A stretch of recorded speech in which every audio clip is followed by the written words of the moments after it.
podcast. My name's Stuart Brisgell. That's David Solomon. It is noon Eastern, which is when we broadcast Monday, Wednesday, Friday. This is the Rant Network. We're here bringing you an unfiltered, uncensored conversation on a wide range of topics.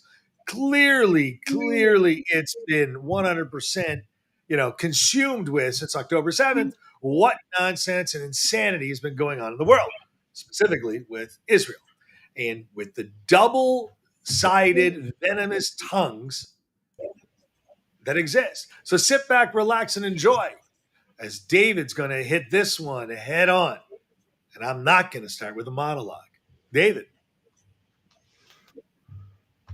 Well, that's quite the introduction. Thank you there, Stuart. The reason, today Stuart talked about the absurdity since October 7th, weeks since an incident.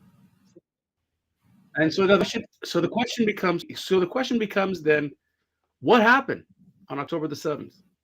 When you think back to October the 7th, despite the fact that you have these contrarians who believe that, it never happened, that this was Israeli propaganda, and TikTok is trying to distort so much of the lies. On October the 7th, 1,400 people were killed, murdered, if you will, slaughtered, if you will, raped, burnt, defaced. And for those of you who still don't believe it, there's plenty of proof and footage that Hamas posted, came off their body cams, admission of guilt by the terrorists themselves. But when you're a hater, Stuart, you're a hater. And when you're a hater, it doesn't make a difference what the other side says, because you need to discredit them to the nth degree. And one of the arguments being made by the left is, if it were true, why are so many organizations not jumping to help Israel? Case in point, if there really are 240 some hostages, where's the Red Cross? Why is the Red Cross not visiting, demanding to visit and check on the health of the hostages? Why not? Quiet. Silence by the haters. And then there's, of course, my favorite body in the world, the United Nations, or in this case, the disunited nations, ununited nations, the nations of haters, the nations of using Israel as a scapegoat. There are two, let's call it champions that they like to call themselves, that claim to help people. One, the UN Women. And I know somebody here in Montreal, she's part of the UN Women. Actually, I know two people who are part of the UN Women. And the mission, according to their own site, is to develop and uphold standards and create an environment in which every woman and girl can exercise her human rights and live up to her full potential. Now, apparently, kidnapping and raping don't count if it happens to be Israelis or Jews. Sorry. The UN Women have done nothing. They haven't said a word, not one character, Stuart, of expression of denouncing the terrorists for what they did to the women.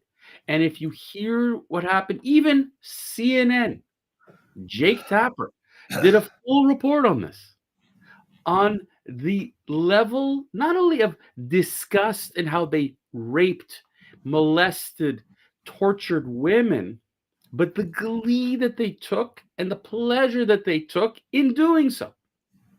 And again, the United Nations stays quiet.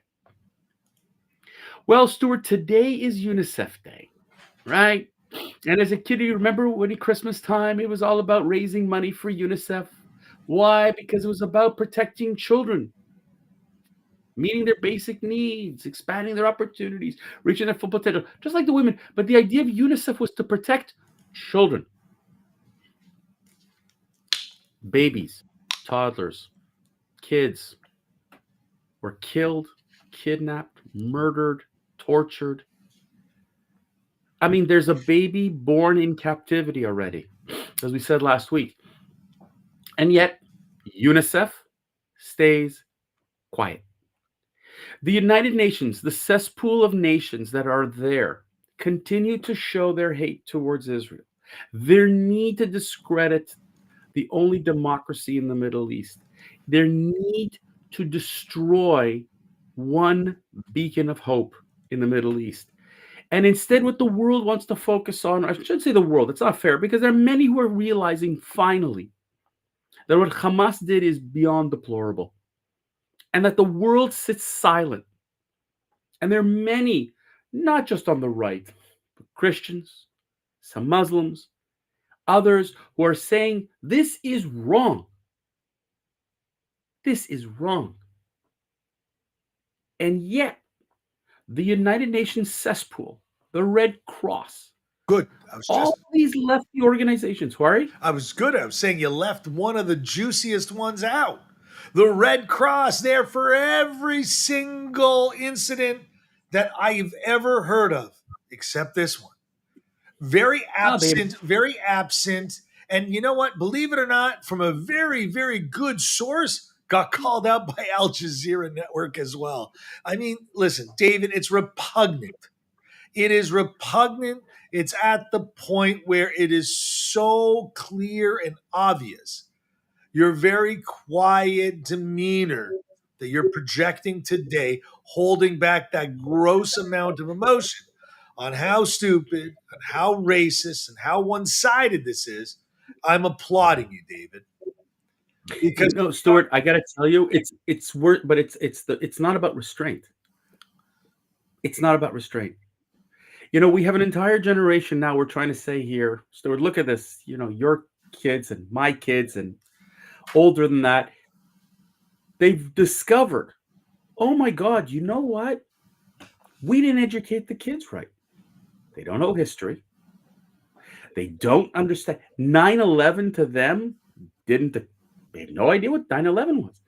The letter that was floating around from Osama bin Laden and was lauded by kids, and I'm saying kids, 30 under 30, I was saying that bin Laden was right. This is the level when if the United Nations stays quiet and TikTok pushes out this kind of stuff and the universities push out their anti-Semitism, Stuart. And remind us again, what was the Anti-Defamation League's statistics now in terms of incidents? You mentioned something to me before. Oh, let me pull that article back up, Dave. Give me one moment. The ADL, the Anti-Defamation League, who tore apart MSNBC. He's the leader of the ADL is 2022 to 2023. Before the war, they were 665. And I'm going to use anti-Israel or anti-Jewish incidences on college campuses. And that is up from 359 from the year before. And just so that you know, in 2014 and 2015, there were 44 that boycotted and divested sanctions in favor of BDS.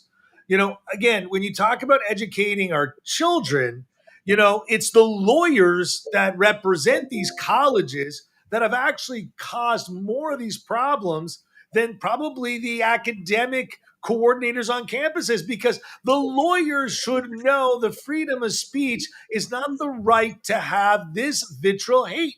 Freedom of speech doesn't give you a right to project death to Israel, death to Jews, from the river to the sea. These lawyers, and it's the legal profession for these universities and colleges that are just as complicit in all of this actions, no less than anyone that engages as representing Hamas. We failed our children. We no longer tried to educate them on the Holocaust. We no longer educated them on what happened on September 11th. We no longer educated them on the Afghan War, Vietnam War. We failed our kids 100%, David, where history wasn't a topic important enough. But you know what is, David? Let's discuss transgenderism and sensitivity. Yeah, but let's discuss immigration and where you're from, on how every different stickman that was around is a different color. Everything has a level of importance. But David, I agree with you. History, and you're a history major. Hard to believe you were a history major. I keep kind of racking my head around that one. Uh, but fact of the matter is, it's deplorable. UNICEF, the UN, the Red Cross, none of them exist in Israel. But it's not that it not only exists in Israel. It's their complete about face. That on one hand, they're crying, poor Palestinians, poor Palestinians. Benjamin And there's Netanyahu was nothing. on TV last night. Yep. Oh, you know what Benjamin Netanyahu said? And I think it's the most cleanest statement that exists. In 1948, both were given the right for their own individual state. The territory was divided. The territory was divided. It doesn't matter. You can throw fact until you're blue in the face. Yep. I'm not blue. You can throw the I'm facts white. out.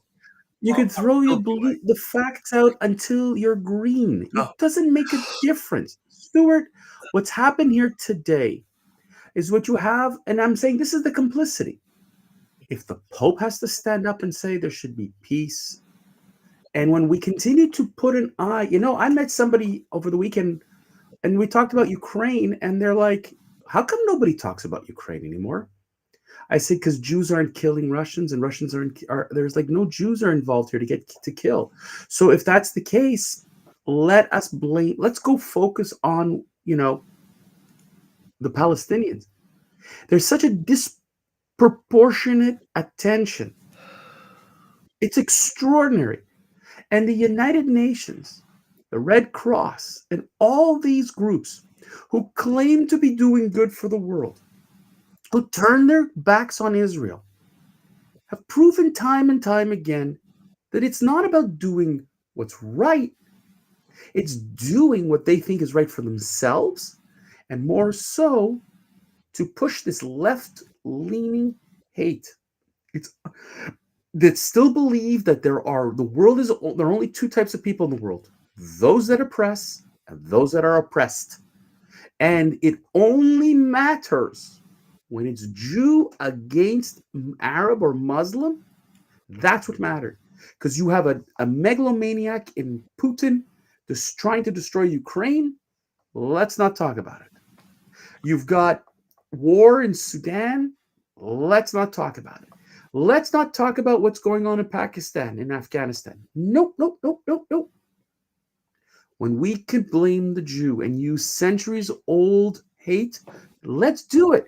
And the United Nations, with their cesspool of haters, if the UN won't stand up for the women and the children, more and more people will believe the fact that this never happened.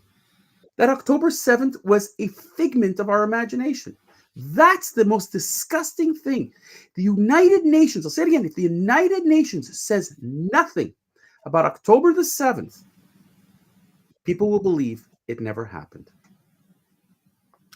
David, it happened. We see the visuals from Hamas's very own GoPro video. Who cares, apparently? David, I have belief that with strength comes resolution. And I think this time Hamas is over. The Ayatollah Khomeini lost one. No. I think that the world is still in trouble. I don't believe that there's anything lost. And I think that unless Israel ignores the world, Stuart, and ignores the haters, we're right back here again very soon. On that note, David, I'm wrapping it. Thanks for tuning in, guys. This is the Rant Network. We trust you found some valuable insights in today's dialogue. Catch us every Monday, Wednesday, Friday, noon Eastern. Engage us on social media. Share your perspective. We generally value your feedback. PM us. Keep the conversation alive. Go to our website, www.therantnetwork.com, where David's tireless hours of organizing all of our podcasts for over 3 years. By the way, I think, David, February will be our 4th year starting. Stuart, let me put it this way. Please, you can go to our website, but our YouTube channel, folks, full every video since we started, and go back and fact check us and check us out. Unbelievable what you would find there. Yep. Treasure trove of David and I ranting about things far before they became relevant. David, on that note, time to end this broadcast, and we'll see you all here Wednesday, noon Eastern.